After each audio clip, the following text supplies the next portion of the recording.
Yes, ready, start. There is someone who said, truth is learning from facts, and I am grateful to my colleagues for giving me this opportunity to know firsthand what are the inadequacies. What are these challenges that police services face in our country in discharging their onerous duties? I have listened with great respect to the presentations last that have been made, and do feel that the time has come when we should be integrating policing also into our planning for development purposes.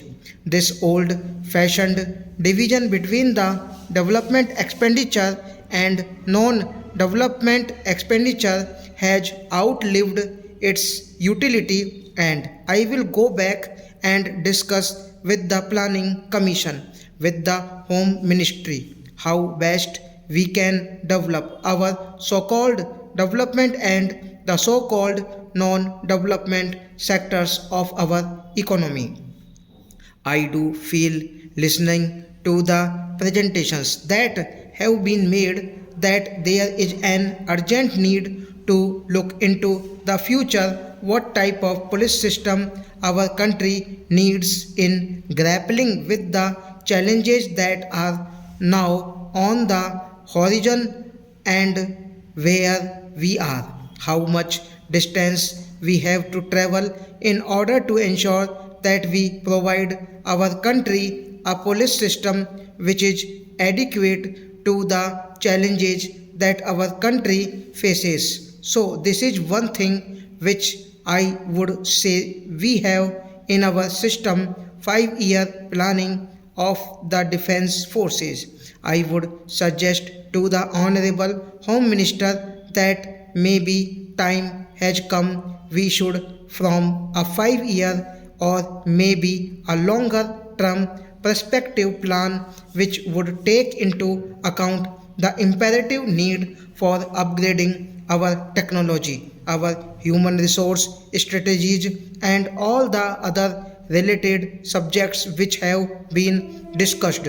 In particular, I was very fascinated by a suggestion that in certain insurgency affected areas, police should be involved. In development work, I am reminded by what my esteemed friend, who was at one time cabinet secretary in the government of India and the chief secretary of Orissa, he told me about the link between the police system and the development works. He said to me that as chief secretary, he once received a number of senior police officers, and the police officers said that the general perception the public about the police is not very good. We want to do something which would change the perception, and so he suggested for the policeman involvement in public works.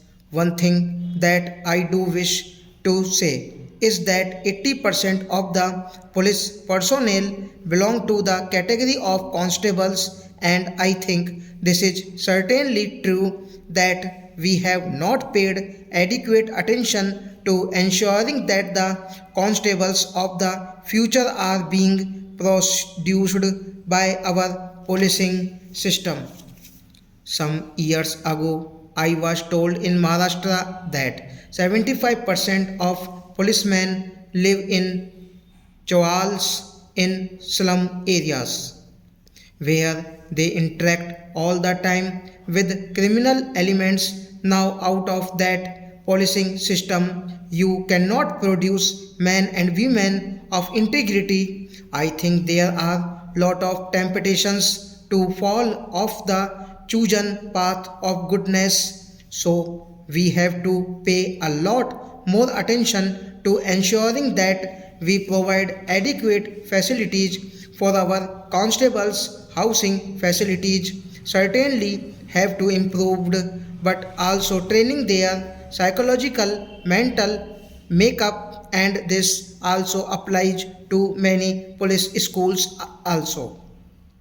The constitutional values of our republic: respect for diversity, respect for inclusiveness, and a deep and abiding commitment to secular values that people belonging to all faiths have an equal claim to the protection of law and of the state. These are some of the other issues which I believe ought to receive a lot more attention as we plan for the future. Therefore, I am very happy to be here today to participate in this interaction with you. I have learned a great deal.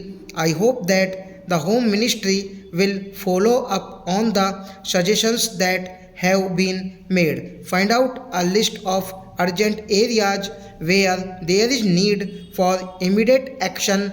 Also, devise a strategy where we can act, maybe not immediately but over a period of time, a medium and a long term strategy, giving our country a police system which is equal to the challenges that our country faces. I have had this chance to sit through the presentations. It is heartening for me to note that in spite of the rigors of your daily routine, you have all retained the analytical abilities to understand the problems of life at the core of your work and come up with possible solutions to improve police administration at the grassroots. The ability to analyze and resolve issues in a turbulent and changing world, keeping in view the larger national interest, is the fundamental reason why this country needs an all India service like yours. You have been charged with the onerous responsibility of maintaining law and order and in ensuring peace and security across the length and breadth of our country. Law and order is fundamental to the existence of a functioning democracy and a civilized society in the country. Stop.